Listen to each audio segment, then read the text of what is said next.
Leyendas, fin de milenio, druidas, magia, amor, libros, ciencia, aventuras y una tierra, Irlanda, tan misteriosa como hermosa y peligrosa. De todo esto y demás cosas que vamos a ir desvelando, pero poco, habla Las Horas Oscuras, una adictiva novela épica que está destinada ya a ser un clásico y que para hablarnos de ella nos visita hoy en Periodista Digital su autor, Juan Francisco Ferrán. Hola, ¿qué ¿Qué tal? tal? Ferrandiz, perdón. Ferrandiz, ¿verdad? Ferrándices. Ferrandiz. Y gracias por venir, Juan Francisco. A Y bueno, lo vosotros. primero que te quería preguntar era cómo un abogado alicantino de pronto se mete a la aventura de contar una historia del siglo X en Irlanda. ¿Cómo llegas Pues ahí?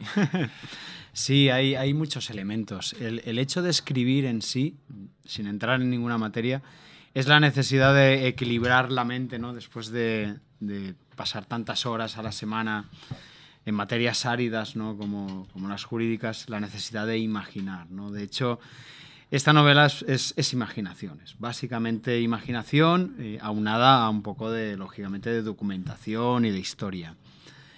¿Cómo surge esta novela? Pues curiosamente surge de dos ideas o de dos imágenes. Una, ver unos cuantos libros que tengo, una pequeña biblioteca de textos clásicos de autores latinos, de autores griegos, pues Plutarco, Manilio, Lactancio, es decir, una serie de autores que tienen 2000 años y los tenemos hoy en nuestras bibliotecas, ¿no? Y llama la atención de cómo ha pervivido. Esa sería la pregunta, ¿no? Que desencadena ya el investigar. Pero en el fondo, la idea de irme a Irlanda a evocar una historia surge de una pieza musical, que es la que indico yo en la dedicatoria, porque fue así, es decir, Particularmente recomiendo escucharla.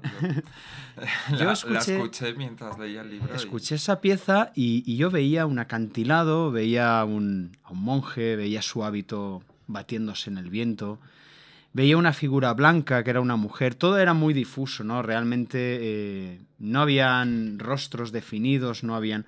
Fue ya investigando y descubriendo, porque aquello fue realmente un portal para entrar a descubrir todo el mundo celta.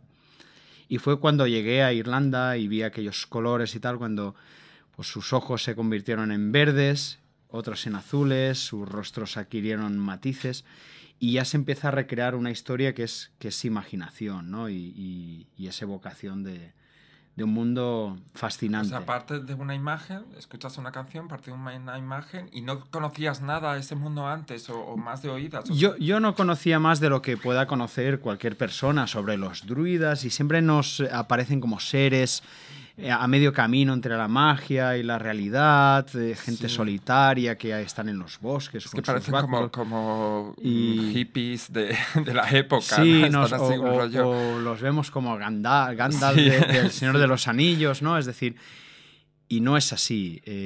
Yo entro tal vez con esos clichés en la mente y empiezo a buscar documentación, a investigar. ¿Dónde? ¿Allí en Irlanda? ¿Viajas En allí? Irlanda y aquí pues a base de libros, ¿no? Y a base de toda la información que podía recopilar. Y me encuentro con un mundo con tanta profundidad en el campo filosófico y de creencias como puede ser el grecolatino. Es decir, y de hecho lo pensaba muchas veces que nosotros hemos estudiado en el instituto, estudiamos a Platón, a Aristóteles, y no hemos estudiado al druida Cormac, que es uno de los druidas que aparecen en... Pues simplemente porque aquellas tradiciones eran orales y no se han conservado con la fidelidad que se han conservado, pero todo lo que se sabe del corpus de creencias y de filosofía está a un nivel de profundidad fascinante, ¿no? Y aparte, pues nos encontramos con un mundo muy evocador, es decir, ya saltando, ese es el mundo que descubro de ciencia, de sabiduría, pero también descubro unos parajes, eso sí que lo descubro allí, ¿no? Unos parajes de ensueño, unos monasterios, es un ambiente, o sea, es un ambiente y la novela es épica, pero a mí me gusta a veces pensar que es de ambiente, es decir, que yo quiero que el lector se sienta ahí en Irlanda, se sienta en la Irlanda medieval y se imagina esos bosques, esas ruinas y ese lugar misterioso. Se consigue y además, bueno, hablando de varias cosas, refiriéndonos a los druidas, es cierto que una de las de los temas fundamentales del libro es que es el enfrentamiento entre fe y ciencia, pero que realmente, por ejemplo, el protagonista, Brian, lo que intenta es unir esos dos conceptos. O sea, él no lo ve reñido, mientras que otros muchos sí. Los druidas yo creo representaban un poco eso, porque había más comunión con la naturaleza, había... te quería preguntar Sí. precisamente por qué no ha llegado. Me dices que es porque era transmisión oral y dónde conseguir y dónde saber, porque me ha interesado muchísimo la filosofía de los druidas y investigar un poco más sobre eso, la tesis de tu libro, que si va más a... Te encantas más a la fe, a la ciencia, como... Te voy a contar, te voy a explicar muchas cosas, a ver si me sé transmitir lo que pretendía. Todo empieza con Casiodoro. Casiodoro es un pretor en la época ya de la caída del Imperio Romano, fechas antes del hundimiento, que se ordena monje y podríamos decir obsesión o su vocación era conservar textos. Es decir, su monasterio, que estaba en Vivarium, en Italia, exigía que todos los monjes supieran leer y escribir precisamente para copiar textos. No había otras divisiones de unos en el campo, otros todos... y esa era su máxima intención, conservar. Es decir, había de alguna forma... y era un monje religioso. De ahí es de donde sale el espíritu de Casiodoro, ¿no? El espíritu de Casiodoro para mí es una evocación en la cual... entiendo que si libros de carácter profano han logrado sobrevivir fue porque determinados monjes no fueron tan estrictos y de alguna forma dejaron o se tomaron la molestia de copiar esos textos. Es decir, ahí tenemos una línea en la cual vemos que no todo fue tal vez un fanatismo exacerbado, sino que, como ocurre hoy en día, también habría gente con una especial sensibilidad. Hay algunos datos históricos concretos, como algunas cartas de Herberto de Aurillac, que sale como uno de los personajes secundarios y mencionados, que fue en realidad un personaje histórico, fue Silvestre II, el Papa del Milenio. Se conservan unas cartas en las cuales da las gracias a una persona por haberle conseguido la astrología de Manilio, un texto escrito en la época de Tiberio, un texto totalmente profano, y habla de sus amigos, hace una referencia muy vaga a unos amigos que le ayudaban a conseguir libros. Y de ahí también es un anclaje histórico que me empujó un poco más a avanzar y a imaginar quiénes eran esos amigos, ¿no? Ese sería el equilibrio entre fe y ciencia de los monjes que en la novela vienen desde Europa y buscan un refugio en Irlanda. Y después tenemos a un mundo celta regentado, o al menos su sistema de creencias custodiado por los druidas, que ve que llega el ocaso. Ve que es necesario, las tradiciones orales van en decadencia, se necesitaban 30 años para memorizar todas esas tradiciones. Muchos druidas abandonan los bosques y van a las cortes y se hacen bardos, otros se hacen monjes. Entonces, es en esa época, cerca del milenio, cuando se ve la necesidad de plasmar esas sagas irlandesas y todas esas leyendas en textos. ¿Dónde hemos encontrado esos textos? Pues también en monasterios. Además, con curiosidades como una saga, un fragmento de saga irlandesa, que cuando el copista monje termina, escribe amén, ¿no? Que es así sea, es decir, sí, es la mezcla. Ese equilibrio, que es ese juego, ¿no? Encontramos monasterios mixtos de hombres y mujeres, encontramos incluso monasterios gobernados por abadesas, es decir, mixtos de hombres y mujeres, pero gobernados por abadesas. Por eso es por lo que también se dan muchas particularidades, y ahí es donde entra en juego Dana, ¿no? Dana es un personaje femenino. Todas las novelas tienen su componente femenino, las históricas no son una excepción.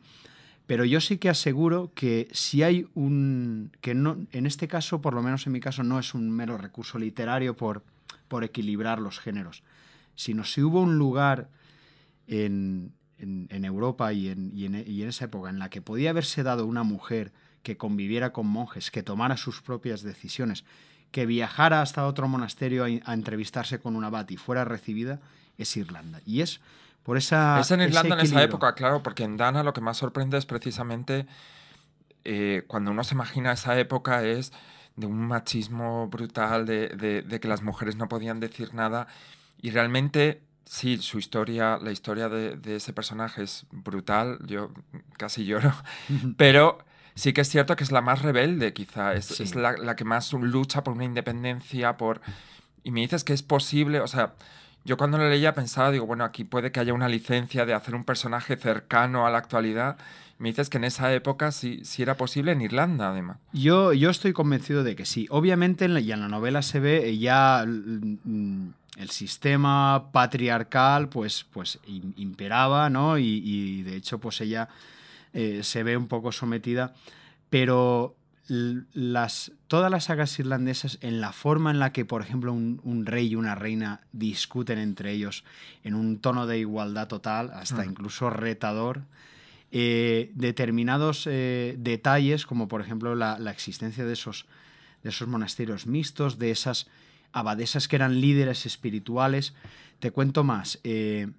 Aunque eso yo no lo he podido contrastar, porque solamente lo he encontrado en un par de libros, pero habría que investigar un poco, pues en alguna de las iglesias se encontró una tumba medieval, ¿no? Sabes que las tumbas son una hornacina de piedra y encima viene el relieve del finado, pues era una mujer con un báculo obispal, es decir, que pudieron haber incluso hasta sacerdotisas.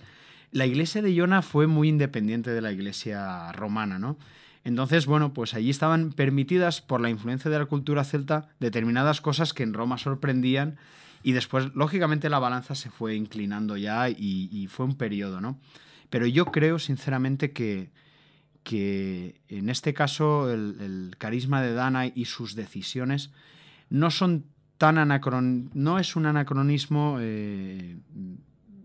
¿cómo diría yo? Como a veces hemos encontrado en otras... Sí, lees Los Pilares de la Tierra, por ejemplo, y dices, bueno, yo hay creo personajes femeninos que dices, yo particularmente no me creo que estén en esa época, pero tampoco soy un experto. Lógicamente sí. el autor pues se le va un poco siempre la mano y quiere Sí. un poco hacer brillar a sus protagonistas, ¿no? Y darles un... Pero ya Claro, te es que digo, ese es el riesgo. Yo, por ejemplo, con Brian, con el protagonista, siempre tenía miedo de que se saltase la línea de soy un monje en esta época, o sea, que fuese anacrónico un poco, pero creo que te mueves muy bien por ahí. O sea, en ningún momento me sacó de la historia sus ideas. O sea, creo que va muy acorde con el prejuicio que yo tengo en las ideas de la época. No sé si te has permitido alguna licencia con él o... no, yo he tratado de hacer unos personajes libres, pero también encorsetados o sometidos a los rigores de la historia, ¿no? A, a Brian de Libanal lo vemos como un personaje que toda su vida ha estado inclinada hacia dos, hacia el servicio como monje y hacia el espíritu de Casiodoro, ¿no? De hecho, su encuentro con Dana y ese interés de tenerla cerca realmente no es el interés por tener cerca a una mujer que a todos nos viene a la cabeza, sino él tiene intereses ocultos que, lógicamente, al final los vamos revelando. Pero, bueno, pues al final empieza a surgir ahí una tensión y lo vemos sufrir, ¿no? Y vemos cómo él resiste y esos remordimientos. Sí, ¿no? la tensión sí sexual sí que trataba, ¿no? Después también vemos, pues por ejemplo, muchos matices, es decir, los monjes que vienen de ultramar no tienen excesivo respeto por el mundo céltico y en cambio el monje Eber en concreto y Dana sienten pánico. Me estoy refiriendo, por ejemplo, al túmulo, ¿no? El túmulo, cómo lo interpretan unos monjes que lo único que quieren saber es qué misterio tiene dentro, que si hay... Y los otros, de hecho, Dana, pues hasta un cuervo, es decir, están realmente asustados porque aquello era terreno sagrado para los druidas. Los túmulos eran de la época megalítica, son milenios anteriores al mundo celta, pero sí que quedaron integrados como puertas al inframundo, puertas donde habitaban los Tuatha de Danann, que es un pueblo mágico que según las sagas irlandesas llegó allí de ciudades del oeste que fueron destruidas. Curiosamente en el oeste solo está el océano Atlántico. A nosotros enseguida nos evoca hasta incluso otras leyendas como la Atlántida, pero bueno, no vamos a entrar ahí. Pero la cuestión es que, bueno, se les atribuye siempre carácter mágico y son el origen de muchas leyendas. Y cuando Irlanda fue invadida por los milesios, pues quedan reducidos ya a los seres del bosque y ellos habitan en suntuosos palacios en el subsuelo y se entra, pues una de las entradas son los túmulos, ¿no? Bueno, pues también he querido un poco ese contraste, ¿no? Del pensar de un monje que, bueno, pues es cristiano y esa es su fe. Estos tienen un matiz especial por el amor a conservar libros, pero que no está reñido la fe con eso, es lo que hablábamos antes, que es lo interesante es que no está reñido con la fe cristiana, el amor a esos libros y a la ciencia. Yo creo que para nada. De hecho, hay algunas frases, ¿no? de Brian que yo entiendo que podría haberlas dicho una persona de entonces, porque la ciencia, claro, nosotros siempre pensamos en ese desequilibrio, pero en aquel entonces la ciencia, ¿qué era? Pues era saber cuándo había que cosechar, había que ver las estrellas, saber cuándo había que sembrar, saber en qué terreno había que sembrar, saber construir un edificio y que no se desplomara, saber qué materiales eran los que más resistían, es decir, eso era la ciencia, es decir... Y después, mucha pura práctica, ciencia, claro, para poder sobrevivir. Mucha ciencia que yo creo que cualquier persona podría haber respetado. Por ejemplo, pues la técnica del vapor, que aquí pues en la novela también aparece, porque yo sí que quería reflejar un poco lo útil que eran esos libros, ¿no? En Egipto había un templo egipcio que sus puertas se abrían solas, ¿no? Y claro, que aquello causaba estupor en los fieles. Pues era con la técnica del vapor de agua que los griegos empezaban a dominar y lógicamente se perdió y más adelante hemos conseguido el ser humano volver a recuperar, ¿no? Esa sí que es una idea ya propia del autor, ¿no? El decir, todo esto fue útil porque gracias a eso hemos podido salir y tener un renacimiento y avanzar, pero con algo, es decir, no partiendo de cero. La humanidad, en la medida en la que pueda conservar el conocimiento y el saber, incluso las creencias y tradiciones, por muchas catástrofes que ocurran, nunca empezaremos de cero. Como perdamos todo o todo se quede por el camino, pues nada, empezaremos de nuevo casi desde las cavernas. Hablemos además de fin de milenio, porque uno de los componentes importantes es, de hecho, el miedo al fin del mundo. Este año... En diciembre se supone que acaba también. ¿Por qué piensas que siempre, cada ciertas épocas, yo creo que en los años que llevo de vida he vivido como 3 o 4 finales del mundo? ¿Por qué? ¿Y cómo pensabas que se vivía en esa época? Mira, el concepto del fin del milenio, del año 1000, es un concepto discutido por los historiadores. De hecho, muchos de ellos lo niegan porque no tiene un reflejo en las crónicas realmente grande como para pensar que fue un pánico general. Pero tenemos que tener en cuenta que se conservan poquísimas crónicas. Y sí que se han encontrado rastros de documentos en los que, pues, por ejemplo, hay uno que es precisamente el que escribe, es un monje que reprende a otro porque en la Catedral de París se estaba arengando a la gente, ¿no? Sobre el final del milenio. Tal vez no hubo un pánico general, pero sí que tenemos que tener en cuenta que tras el hundimiento del Imperio Romano, pues Europa quedó en una oscuridad absoluta y después vino Carlomagno y parecía que todo iba otra vez a ser como antes, ¿no? Tal vez aquellos hombres no tuvieran esa memoria histórica que ahora tenemos, pero parecía un renacer, ¿no? Al final Carlomagno muere y nos volvemos a sumir otra vez en el caos. Y corrían como la pólvora, aunque decir pólvora en esta época es un anacronismo, muchos textos como los oráculos sibilinos, es decir, textos escatológicos que solo hacían que hablar del fin del milenio. Yo creo que durante toda la Edad Media y hasta incluso llegado al Renacimiento, el fin del mundo estaba muy cerca, y siempre había... Tal vez en el milenio, pues especialmente hay alguna crónica que se refiere a terremotos, prodigios y tal, quién sabe si eso fue así o no, pero parece que el mundo o nuestra naturaleza se mueve por ciclos, ¿no? Vivimos un día, dormimos, nos levantamos, pasa un año, vienen las fiestas, son cíclicas, todo es cíclico, ¿no? Y entonces, pues todo llega a su fin y empieza todo, que es pura filosofía druídica. De hecho, los druidas se emparentan con los griegos. Ellos creían en la reencarnación y de la misma manera que Platón creía en la Y también hay metempsicosis. mucho Es decir, oriental, o sea, lo que ahí- me estás contando es mucho de filosofía oriental también, se habla mucho en la filosofía oriental de los ciclos vitales y de la renovación continua. Sí, sí, sí. De hecho, hasta la propia configuración de esta biblioteca que vemos en las ruinas de San Columbano tiene mucho que ver con esa coincidencia filosófica entre varias culturas, que son los anillos concéntricos y el ciclo, ¿no? El que todo empieza y todo arranca, la manera de crecer desde lo objetivo hacia la trascendencia a base de anillos concéntricos. Vemos esos anillos en Irlanda, los vemos en muchos petroglifos en otras zonas, lo vemos también en el Panteón de Augusto, que también se interpreta como esa necesidad de trascendencia del ser humano. Y uno de los elementos fundamentales de los celtas son las espirales, que de hecho cuando estuvimos en Irlanda, ya hablando de la novela con algunos periodistas la semana pasada, cuando fuimos a ver el libro de Kells, yo les decía, fijaros en esas espirales, unas formas muy concretas.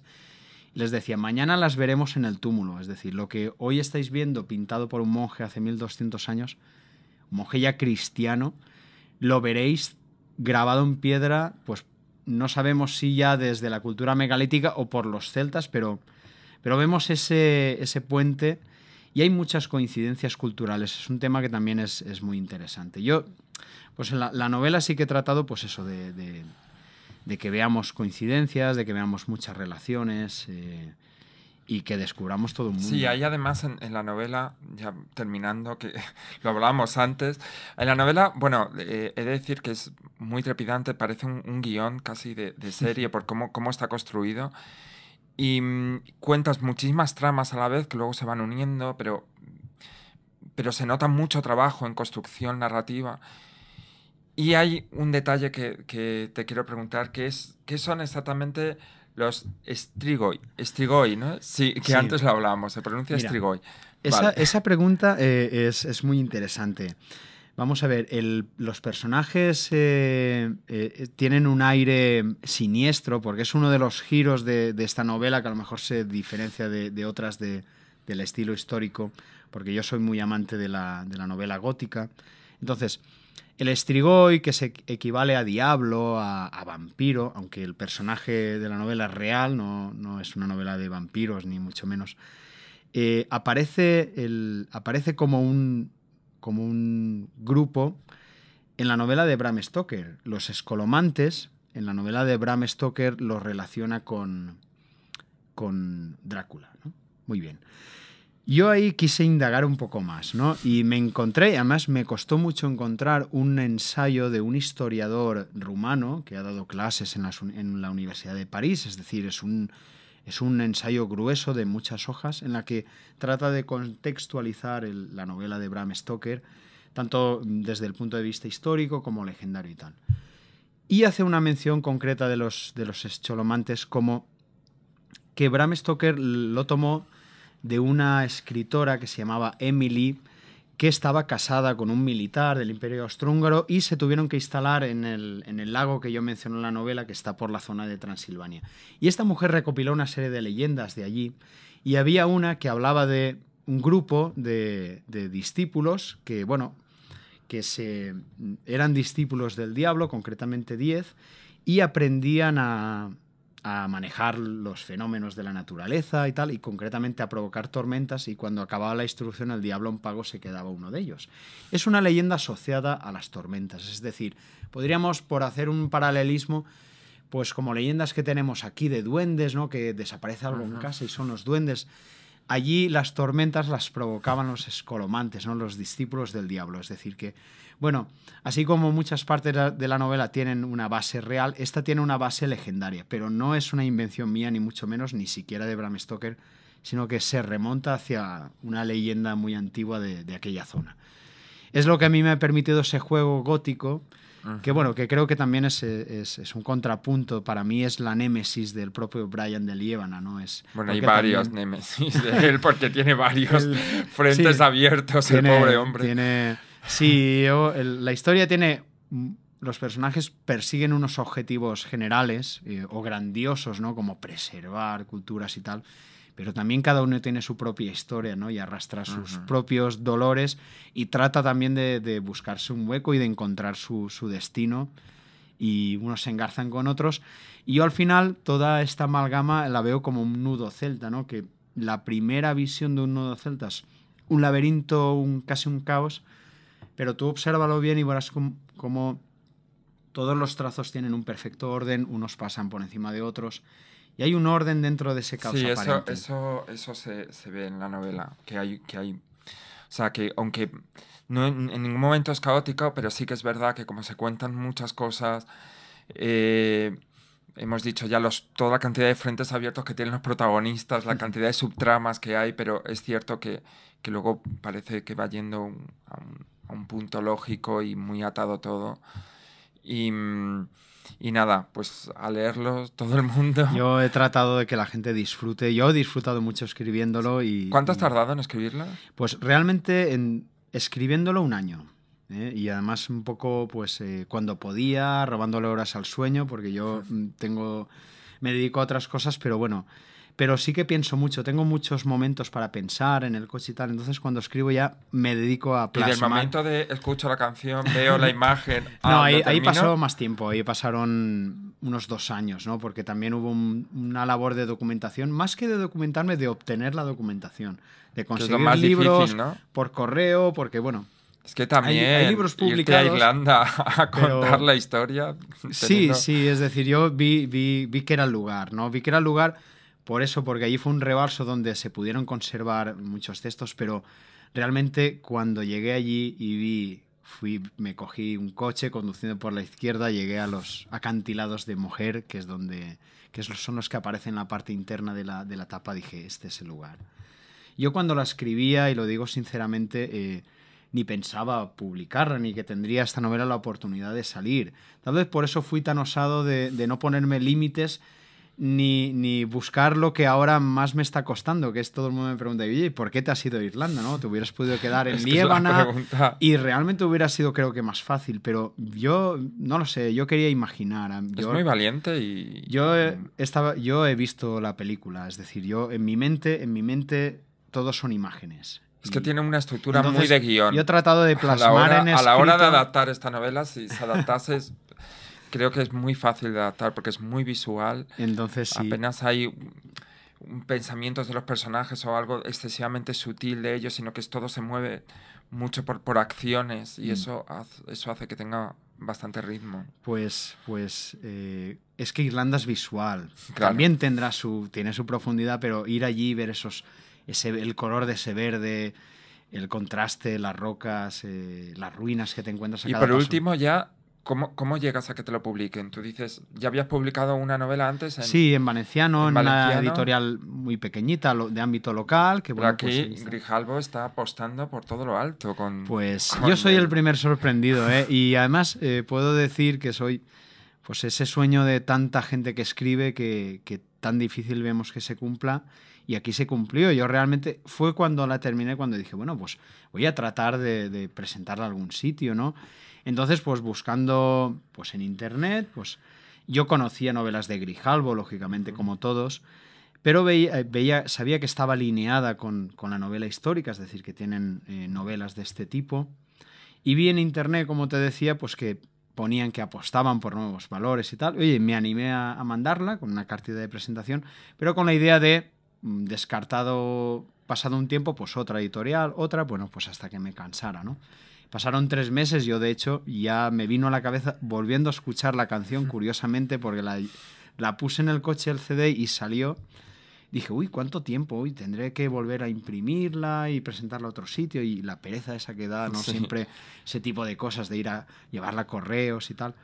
Uy, y a los días me llamaron. Me llamaron una persona, no identifico quién. Un poco también sondeando, pues si estaban, los derechos estaban todavía libres o quién sabe en 3 meses lo que hubiera podido hacer yo. Y cuando vieron que yo, pues enseguida ya se puso en contacto a la editora, subí a Barcelona y bueno, ya empezó ahí todo el trajín este hasta culminar en las horas oscuras que veis, ¿no? Ha sido un viaje emocionante, ¿eh? Un viaje emocionante, y para mí, pues entrar en un mundo que yo desconocía, ¿no? El mundo de la literatura, tanto las cocinas por dentro como ahora la promoción, ¿no? Yo lo que espero es que llegue al lector, que la gente la lea sin prejuicios, ni... Bueno, que tampoco piensen, pues una novela más histórica. Bueno, pues es de historia y es una novela más, eso es innegable. Pero bueno, yo he querido darle un matiz distinto, ¿no? Y es lo que espero que la gente descubra, ¿no? Yo puedo atestiguar que es muy, muy entretenida. Muy Muchas entretenida. gracias. Así que bueno, muchísimas gracias. Gracias a vosotros por la oportunidad de contaros todo esto. Y cuando queráis, contad conmigo. Igualmente. Muchas gracias igualmente. Adiós.